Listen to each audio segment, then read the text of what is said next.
Bueno, muchas gracias. Como ya introdujeron, vamos a hablar un poco de lo que son las enfermedades minoritarias o las enfermedades raras, que rara es una mala traducción de rare disease que suena como enfermedades raras, pero nosotros nos referimos a minoritarias por su incidencia. Primero un poco contar dónde queda el IDIVEL y nuestro centro de trabajo. Realmente está deslocalizado, pero se encuentra en el barrio, principalmente distribuido entre el Instituto Catalán de Oncología, el Hospital Universitario de Bellvitge y, bueno, dentro de las instalaciones de la Universidad de Barcelona asociadas al Hospital Universitario. Nosotros en concreto trabajamos en el Instituto Catalán de Oncología. Primero un poco, ¿qué es una enfermedad minoritaria o enfermedad rara? Bueno, primero por el nombre, que afecta a un número pequeño de personas o una proporción reducida de la población.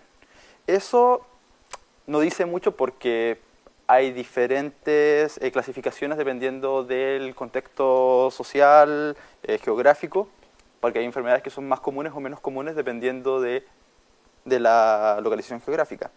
En Europa se considera rara a una enfermedad que afecta a menos de una persona de cada 2.000 individuos nacidos vivos. En ese contexto, muchas enfermedades que tienen una relativa frecuencia son consideradas raras. Y bueno, ¿cuáles son las causas de estas enfermedades? Principalmente, o la mayoría de las veces, a trastornos o acumulaciones de defectos genéticos. ¿Por qué también son importantes? Bueno, porque son debilitantes o porque pueden ser mortales o porque llevan una carga sociosanitaria importante. Se estima que existen alrededor de 4.000 de estas enfermedades que no tienen tratamientos curativos. Ese es el principal problema que tienen las enfermedades minoritarias. Como son minoritarias, suele haber menor cantidad o volumen de investigación en estas enfermedades. Por ejemplo, hoy en día, en neurociencias los principales o las principales enfermedades que se están trabajando son Alzheimer, Parkinson, esquizofrenia, que son enfermedades que tienen una incidencia alta en la población. De hecho, el número de personas que van a sufrir Alzheimer al final de su vida es un número muy importante. Estamos hablando de alrededor del 10% de la población del grupo etario mayor. En cambio, para las enfermedades minoritarias suele haber o menos investigación o menos fondos destinados dirigidos a estudiarlas. Y ese es el problema. Se calcula que existen entre 5.000 y 7.000 enfermedades reconocidas como raras. Este número ha ido creciendo en el tiempo porque muchas veces se ha mejorado el diagnóstico y ahora se puede distinguir distintas enfermedades que antes se consideraban como una sola. Se puede dar cuenta que por el origen o por el defecto genético se pueden separar en subgrupos y el número ha ido aumentando porque se ha catalogado mejor estas enfermedades.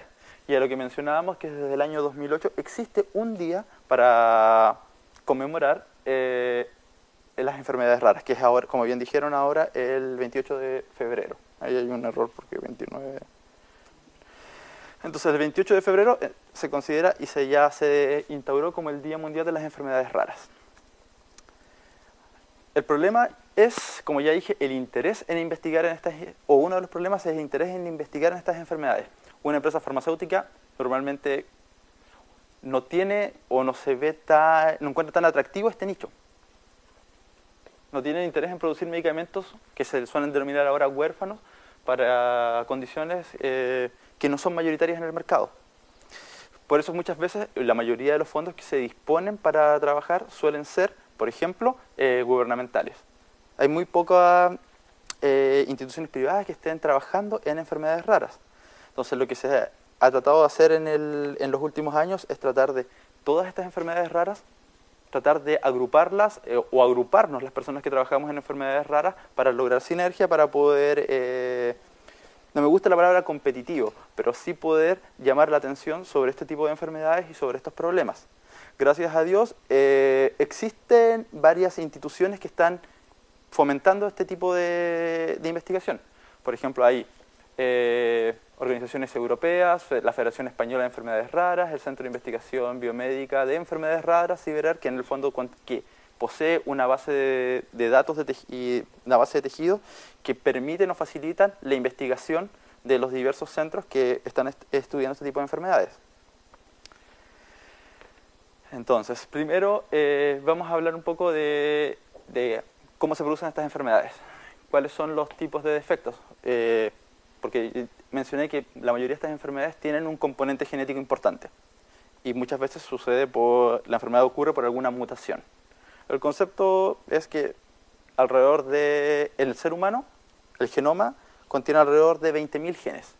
Estos 20.000 genes son en el fondo unidades funcionales que van a llevar o realizar una o más funciones en células especializadas. Y cada uno está codificado o comprendido en un segmento del DNA. ¿Cuál es el dogma central de la biología molecular o celular? Que a partir del DNA se transcribe un mensajero que sintetiza una proteína. Y la proteína es la que va a llevar a cabo una función. Cualquier defecto en esta marcha, ya sean problemas en el gen o sean problemas funcionales de la proteína, van a llevar a una función alterada y a producir una enfermedad.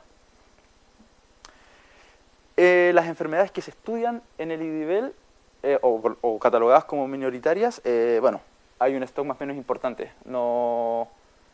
Desde atasia, esclerosis, sarcomas, y nosotros estamos en este grupo, dentro de lo que es denominado síndrome de Rett, que sería una enfermedad del neurodesarrollo.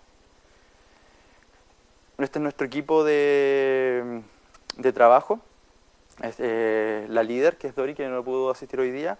Aquí nos encontramos en una comida organizada por la Asociación Catalana de Síndrome de Rett, que es una de nuestras instituciones que nos brinda soporte, nos brinda apoyo, porque, bueno, ya les voy a explicar un poco la enfermedad, porque hay enfermedades en que cuando las tratan el adulto, o surgen en la adultez, uno puede hablar con los pacientes y puede comunicarse con ellos, pero esta es una enfermedad que, como afecta principalmente a niñas, el principal trabajo es con las familias y con los padres.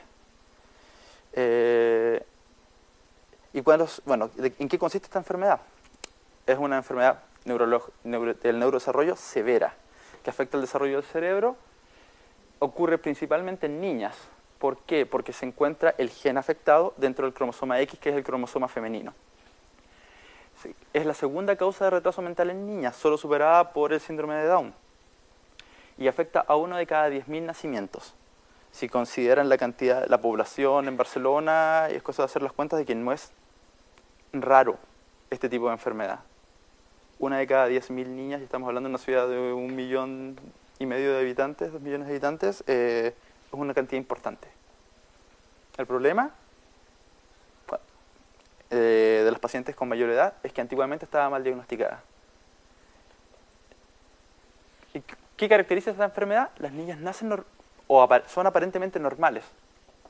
Se empiezan a desarrollar, empiezan a jugar, tener contacto visual con los papás, a balbucear sus primeras palabras, pero en algún momento, dependiendo de la severidad de la enfermedad y dependiendo de la severidad de la mutación, las niñas se estancan en este periodo, pierden las habilidades de lenguaje que ya habían adquirido, pierden las capacidades cognitivas que ya habían adquirido, la relación persona a persona, y se desarrollan problemas motores, y entre los que, bueno, ya los mencionaré más adelante.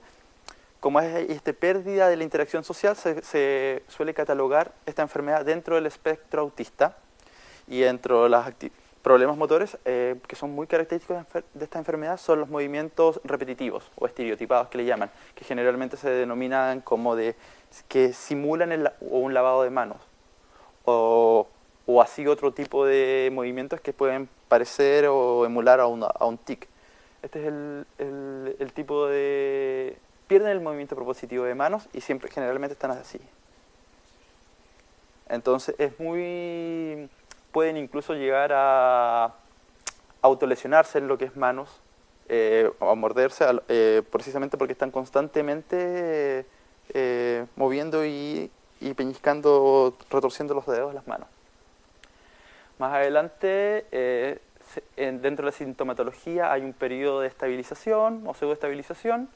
Pueden aparecer problemas de estilo epiléptico, convulsiones, y asociados a los problemas en la actividad eléctrica cerebral también hay problemas del sistema motor, respiratorio principalmente, simpático y parasimpático, y bueno, eso es lo más característico de la sintomatología. Lo que se ha estudiado y lo que se ha visto es que el gen que es responsable de esta enfermedad es muy importante en la formación de la sinapsis. Es un regulador epigenético, pero lo que llama más la atención o las características que están más estudiadas a nivel moleculares hay un defecto en la formación de la sinapsis, que es la comunicación neurona-neurona. Generalmente hablamos de que existe un botón presináptico o una neurona presináptica y una neurona postsináptica, y que entre ambos neuronas existe un espacio en el cual se liberan los neurotransmisores, son reconocidos por los receptores postsinápticos y continúa el impulso nervioso. ¿Qué es lo que sucede en estas neuronas? Las neuronas normales tienen un perfil de estimulación eléctrica y tienen un perfil de arborización o ramificación característico.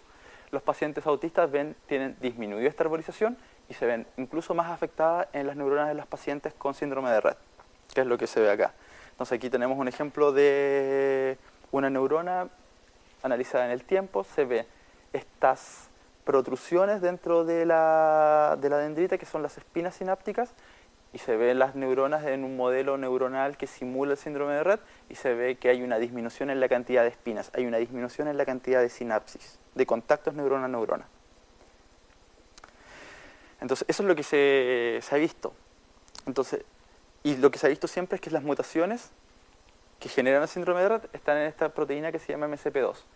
Y hay una serie de vías sinápticas que están afectadas dependiendo del tipo de neurotransmisor. En general se ve que hay una disminución, pero el problema y a lo que hoy en día todavía no se termina de comprender en su totalidad es cómo pasamos del defecto genético al problema neuronal. Ahí hay varios pasos entre medio que se siguen estudiando porque no ha sido de fácil resolución.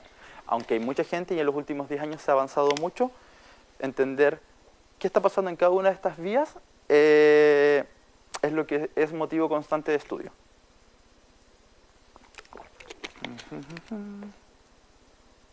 Entonces vamos a hacer una pequeña línea del tiempo de cómo ha aumentado el conocimiento sobre esta enfermedad. Fue caracterizada por primera vez en 1966 por un pediatra alemán. Hasta el año 99 no se sabía qué era lo que pasaba con esta enfermedad. Recién en ese año se pudo identificar que las pacientes con esta enfermedad tenían mutaciones en este gen que yo les mencioné que se llama MCP2. O sea, hubieron más de 30 años en los cuales prácticamente no hubo avances sobre el conocimiento de esta enfermedad. Con las nuevas tecnologías de secuenciación de DNA se permitió dirigir o poder analizar y llegar a este resultado. Lo que en ciencia es muy pronto, en solo 2 años empezaron a aparecer modelos de ratón que emulaban la enfermedad. Estos son ratones modificados genéticamente para introducir la mutación más comunes que suelen encontrarse en las pacientes. Y esta fue la primera gran herramienta para que los científicos en laboratorio pudiéramos empezar a analizar esta enfermedad. Los ratones perdían parte de su comportamiento habitual, desarrollaban también movimientos o estereotipias en las extremidades anteriores, similares a las que suelen desarrollar las niñas. Entonces eso validó el modelo para sentar las bases y podernos todos a trabajar en el análisis de esta enfermedad. Ya alrededor de 2005 empezaron a encontrarse otras mutaciones en otros genes con pacientes con similares características, que son los que se suelen denominar casos Rett atípicos. ¿Por qué? Porque aunque están diagnosticados con la sintomatología, suelen tener sintomatologías más severas, especialmente a nivel de convulsiones. Y luego empezaron a ver analizarse y tratar de recuperar la función neuronal y la función motora en este tipo de ratones. Lo que se descubrió es que recuperando el gen sano solamente en el sistema nervioso se podía revertir las características de esta enfermedad. Entonces se llegó a la conclusión que ya muchos suponían que la enfermedad es principalmente nerviosa. Mutaciones y desde el año 2009 empezaron varios proyectos a tratar de tratar farmacológicamente a estos modelos animales. La idea y el proceso lógico es, se suelen estudiar distintos fármacos en modelos celulares, después se pasa al modelo de ratón para finalmente saltar a los estudios clínicos. Se vio que con determinados fármacos se lograba nunca revertir, pero sí paliar parte de la sintomatología de los modelos animales. Hay algunos estudios pilotos que se han tratado de realizar en pacientes, pero eso, el estudio en seres humanos, que es la fase clínica, es algo de larga data y bueno, estamos hablando de que estos son los últimos 3 años de la enfermedad. Se supone que en los próximos 10 años todo este estudio farmacológico ya va a estar siendo testeado en pacientes. Lamentablemente, y esto es una opinión personal, todos estos tratamientos farmacológicos solamente sirven para mejorar la calidad de vida de los pacientes y disminuir la sintomatología. Se han tratado o se ha pensado en terapia génica, incluso hay gente que ha trabajado en los modelos animales de trasplante de médula ósea para revertir la sintomatología, pero nunca se ha logrado un resultado contundente. Hasta que no exista la tecnología para poder modificar el gen endógeno, probablemente nunca va a haber una reversión completa de la enfermedad. ¿Qué es lo que se está mencionando acá? Terapia génica con virus en ratones. El problema de la terapia génica es que si hasta el día de hoy no existe una manera de cambiar el gen. Lo que hace la terapia génica en el día de hoy es introducir una copia sana para reemplazar o para suplir una copia enferma de un gen. El problema de esta enfermedad y de esta proteína en concreta es que los niveles están tan finamente regulados que introducir una copia bajo otro promotor o en otra región del DNA no logra cumplir el efecto y no logra ser regulada de la manera tan fina y tan adecuada para poder llevar a cabo la función de este gen. Entonces, el tema es complicado. El tema es muy complicado. Lo que sí se sabe en estas terapias paliativas es que existe una gama de alteraciones en todas estas vías sinápticas que en otras enfermedades que comparten alguna de estas sintomatologías han sido suplidas con determinados fármacos. Entonces lo que nosotros, o uno de los proyectos que tenemos dentro del laboratorio es evaluar este tipo de fármacos en los modelos animales, en las neuronas en cultivo, para ver si se logra una reversión. Entonces los objetivos del grupo estaría, entre unos, la intervención terapéutica en modelos animales con síndrome de Rett. Identificar nuevas dianas reguladoras de la proteína en cuestión, que es MCP2, y también existe un estudio de ultrasecuenciación del exoma, y ya lo voy a explicar un poco, de niñas con síndrome de Rett no filiado, que se realiza en colaboración con el Hospital Sant Vicenç de Déu, que son los que tienen contacto directo con los pacientes y que por lo tanto nos permiten las muestras para poder analizar el exoma. ¿Qué es el exoma? En los últimos años se ha hecho masivo el concepto genoma, que vendría a ser todo el conjunto de genes de un ser humano, de un organismo. El exoma es un subgrupo de esa información genética que es solamente la que se encuentra en las regiones codificantes del DNA. Entonces, al día de hoy, secuenciar el exoma de una persona es mucho más factible que secuenciar el genoma de una persona. Es un tema de volumen, de análisis de datos. Y también es un tema de costo. Estas tecnologías han ido volviéndose año a año un poco más baratas, pero también no solamente un tema de costo, sino de análisis de datos. Porque la cantidad de bases del exoma es mucho más manejable que la del genoma. Entonces, en este proyecto en concreto lo que se está analizando es analizar las secuencias codificantes de los genes de las niñas con síndrome de Rett que no tienen una mutación conocida que sea responsable de la enfermedad, y tratar de identificar otros genes que estén afectados en este subgrupo de niñas con síndrome de Rett.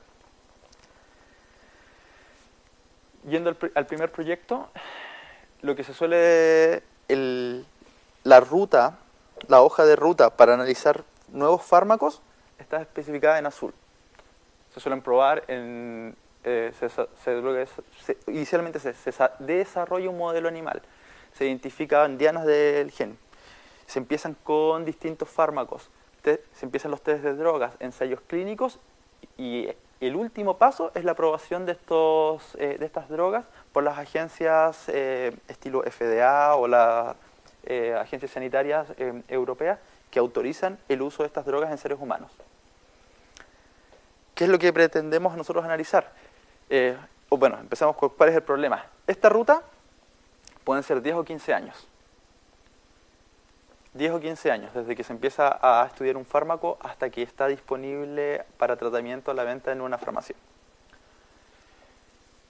Lo que nosotros pretendemos hacer es, como dice, utilizar una librería o un stock de drogas que ya han sido aprobadas y empezar a analizarlas dentro de los modelos animales para ver si se logra recuperar parcialmente la sintomatología de la enfermedad. Entonces esto es un salto. En vez de demorarnos 15 años, pretendemos demorarnos 4 años. En el fondo se parte con esta librería, se analiza en los modelos animales para luego entrar a los ensayos clínicos y lograr la aprobación para el uso en la enfermedad. Es un atajo en este camino. ¿Y cómo se evalúa esto en los modelos animales? Bueno, se administran estas drogas en los animales de laboratorio. Se suelen manejar los animales control, que no tienen la enfermedad, los animales que reciben un vehículo o un placebo. El efecto placebo no es tan importante en el animal, pero se simula el tratamiento, se le inyecta con los solventes en los que va la droga para evitar cualquier efecto que pueda estar afectando al animal y que nosotros no estemos controlando. O sea, se simula completamente el tratamiento. Y un tercer grupo que son los animales enfermos y tratados. Se analiza, por ejemplo, este test que se llama Open Field, se analiza el movimiento, el desplazamiento de los animales. Si se mueve, si recuperan su condición motora, el animal va a explorar más, se va a desplazar más dentro de esta jaula que está cuadriculada y que permite de esta manera ir analizando el movimiento y el desplazamiento. Como estos animales tienen una condición motora disminuida, se analiza en el bar cross, que básicamente se coloca el animal en una barra y se ve de qué manera se desplazan o no. Los animales enfermos o que desarrollan el síndrome se desplazan más lentos, se caen porque no pierden el equilibrio, no tienen equilibrio porque tienen sus funciones motoras disminuidas. Lo mismo con el grip strength, que vendría a ser agarre y equilibrio de los animales. Entonces, estos tests hablan sobre condición motora, recuperar condición motora. También hay tests como es, por ejemplo, el laberinto en forma de Y, el Y-Maze, que en el fondo también ya no habla tanto en el cual se colocan objetos para que los animales reconozcan el objeto y se lo vuelve a colocar en el inicio del test y vuelven a recorrer el laberinto. Esto va en la idea de analizar lo que es la memoria y las funciones motoras memoria y funciones cognitivas del animal. Entonces, lo que se necesita es una batería de test que permiten analizar las características que están alteradas en estos modelos animales. Y por supuesto, análisis a nivel celular. Aquí lo que se ve son tinciones de neuronas, tinciones de espinas dendríticas de cortes del cerebro de estos ratones, y se comparan el animal wild type, los animales mutantes en MCP2 que han sido tratados con el vehículo, con una droga o con un conjunto de drogas. Al hacer la reconstitución de las espinas, se ve que, en este caso en concreto, se ve cómo el número de espinas y la calidad de espinas mejora cuando hay una sinergia por usar dos drogas en conjunto. ese es el tipo de análisis que se puede hacer a nivel de, uno de los tipos de análisis que se pueden hacer a nivel de animales de laboratorio. Pero esto se puede hacer de varias maneras y nosotros hasta el día de hoy lo hemos estado probando de la manera lenta, droga por droga, setearlo con los animales, pero queremos pasar al siguiente sistema, que es hacer esto de una manera más sistematizada y automatizada. Hoy existe la tecnología para en una placa de 96 pocillos, que no es más grande que esto, que este tamaño, poder analizar hasta 6 tipos de drogas distintas y hacer todo este tipo de análisis de tinciones de las neuronas y ver si han habido efectos o no con los distintos tratamientos in vitro. ¿Qué se gana con eso? Tiempo. Porque al hacer los análisis in vitro se puede determinar qué drogas están teniendo un efecto o no para poder saltar a los ratones. Y eso es lo que son los proyectos que estamos iniciando este año. Ya hay estudios que han hecho cosas similares. Ya no, porque claro, lo que nosotros estamos mencionando es neuronas de un modelo animal. La mejor manera de analizar esto, pensando en la llamada medicina personalizada, sería analizar esto con neuronas de las propias pacientes. Cosa que hasta el día de hoy, o hasta hace pocos años, no se podía. Ahora ya han habido publicaciones en las que a partir de fibroblastos de la piel, de un frotis de piel, esos fibroblastos se cultivan, se transforman por un tratamiento genético en células pluripotentes para posteriormente transformarlas y diferenciarlas a neuronas. Y sobre estas neuronas, que vendrían a ser genéticamente iguales a la de la paciente, poder analizar distintos fármacos. Esa es otra aproximación, que es quizás la más cercana a la realidad, o la que podría... el detalle, esto es mucho más difícil de sistematizar. En el fondo, y al igual que casi todos los problemas en ciencia, el límite para seguir avanzando es un límite técnico. ¿Tenemos la tecnología o no tenemos la tecnología para poder resolver los problemas? Esto hace 4 años no era posible. Hoy ya hay grupos trabajando en ello.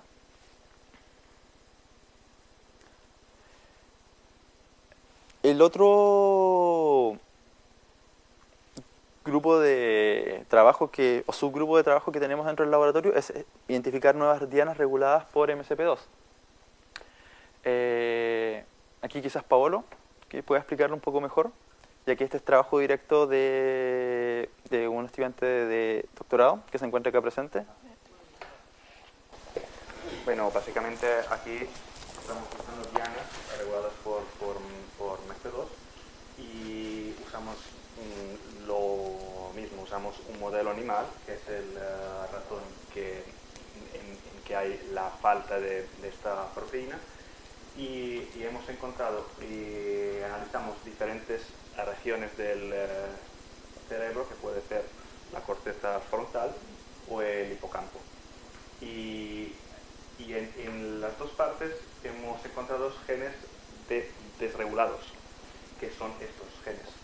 Estos genes son todos los que en el ratón cow, que sería ratón donde hay la falta de la proteína MECP2, están disminuidos en este caso y aumentados. Y eso es importante para luego desarrollar nuevas terapias basadas en estas proteínas. O sea, restablecer la expresión normal de esta proteína puede ayudar a digamos, curar ciertos síntomas o mejorar digamos, la vida de la paciente. Y eso es todo. Gracias, Paolo. Esto es parte de lo que es la tesis doctoral de Paolo. Entonces es importante que lo sepa explicar. Y el tercer hilo o proyecto dentro del grupo es la identificación de mutaciones asociadas a síndrome de Rett. Como mencioné en el punto de los exomas, lo que se suele hacer es identificar familias en las que se encuentre un padre sano, una madre sana, y tengan alguna hija que sufra síndrome de Rett, pero que no tengamos una respuesta sobre el origen de la mutación. ¿Qué es lo que se hace con ello? Se extrae una muestra, generalmente de sangre, se prepara DNA de estas muestras de sangre y se analizan. Este es un tema que se suele hacer en conjunto, o hasta el momento lo hemos hecho parte dentro del laboratorio, parte en el CENAC, el Centro Nacional de Análisis Genómico, que brindan este servicio, porque se necesita maquinaria muy especializada y muy delicada para hacer. No es un análisis de rutina secuenciar todo un exoma. Entonces lo que se hace es, se obtiene toda la lista de secuencias del DNA del padre, de la madre y de la niña. Normalmente las mutaciones responsables de síndrome de Rett, o por lo menos en MSP2, son mutaciones de novo. Normalmente ausentes en los padres, son mutaciones esporádicas. Y nosotros suponemos de que en estos casos podrían suceder lo mismo. Así que lo que se hace es, se filtran todas las variantes que están en los padres, se determinan cuáles son variantes que se denominan de novo en las niñas, y se analizan cuáles de ellas pueden ser deleterias o no. Haciendo eso, analizando distintos pacientes, hemos encontrado cosas interesantes. Por ejemplo, en una paciente encontramos una mutación en MSP2 que no había sido diagnosticada por los métodos convencionales. Normalmente en todas estas pacientes hay un análisis primero clínico. Cuando se sospecha que tienen síndrome de Rett, se hace un análisis genético y se analiza el gen MSP2 completo para tratar de identificar si tienen o no una mutación. Y aquí encontramos un caso de que se considera que no tenía mutaciones en MSP2. Los análisis moleculares tradicionales no lo detectaron, pero esta tecnología sí. Entonces lo que lo hace también, primero esto valida los resultados que se están obteniendo, pero también coloca la consideración de que se tienen que refinar los métodos de diagnóstico molecular. Además encontramos una mutación en TSF4, que este gen es responsable de un síndrome llamado de Pitt-Hopkins, que es muy similar o tiene una sintomatología que se puede solapar o confundir con síndrome de Rett. Análisis también en el laboratorio nos mostraron que este gen también se encuentra afectado en los modelos animales de Rett. Así que ahí hay una conversación cruzada, un crosstalk entre ambos síntomas que se vuelve interesante de analizar. En algunos pacientes no encontramos ninguna mutación que fuera, y en la mayoría, lamentablemente debo decir que no encontramos una sola mutación que pudiéramos decir esta es la responsable de la sintomatología en esta niña. Sí encontramos, por ejemplo, una paciente en la que existían varios mutantes que podrían estar dando cuenta por un efecto aditivo entre ellas. Normalmente lo que es más fácil trabajar en estas enfermedades raras es considerar de que son enfermedades monogénicas, de que un único gen está siendo el responsable de la enfermedad. Pero la mayoría de las enfermedades no son monogénicas, sino que es una suma o acumulación de defectos genéticos en más de una vía, en más de un gen. Y creemos que en muchos de estos casos puede ser así. También he encontrado mutaciones consideradas deleterias en genes que no tienen función conocida, que se sabe que están cartografiados dentro del genoma, pero que no se les ha adjudicado una función concreta en algunas etapas, en algún proceso biológico significativo. Uno de los genes que encontramos interesantes fue este, JD1C, que es un gen que estaba previamente descrito en autismo, y que es un regulador epigenético similar a como es MSP2 también, una proteína que es un regulador epigenético. ¿Qué se hizo en este caso? Una vez que bueno, aquí nos favorece mucho, ¿se puede apagar esta luz? Oye, a ver si tú me dices porque... Esta es una tinción en neuronas. ¿Qué es lo que se buscó acá? Se tiene cultivos primarios de neuronas, se infectan con un virus que lo que busca es apagar la expresión de este gen JMJ. ¿Qué es lo que se vio cuando se logró apagar la expresión? Se vio que los marcadores de maduración neuronal entre los que no fueron afectados con los que fueron afectados por este silenciamiento de JMJ, hubo una disminución en las prolongaciones de la neurona. La complejidad de las neuronas disminuyó cuando silencio este gen que apareció en esta lista de exomas. se vio, por ejemplo, que el número total de prolongaciones disminuye. Eso es nos da a entender de que los resultados que estamos obteniendo están bien orientados, porque este es precisamente el fenotipo que uno ve en las neuronas mutantes de MSP2, las neuronas red, disminución en la complejidad del árbol dendrítico. Y bueno, lo que mencionaba también del síndrome de Pitt-Hopkins es una A por insuficiencia de TCF4, lo que quiere decir de que fallando una de las copias del gen ya es suficiente para desarrollar esta sintomatología, que también lleva a un retraso mental profundo, con características autistas y movimiento estereotipado de manos. Eso es lo que... También hay niños, ¿no? En este síndrome sí, en este síndrome, porque TCF4 no se encuentra en el cromosoma X, sino que se encuentra, creo que si mi memoria me falla, en el cromosoma 12, que se considera cromosoma somático, pero que en el fondo no tiene esta regulación tan fina dependiendo del sexo del paciente. Aquí sí existen niños y niñas con este otro síndrome. Y esos son principalmente las líneas de trabajo que existen hoy en nuestro laboratorio.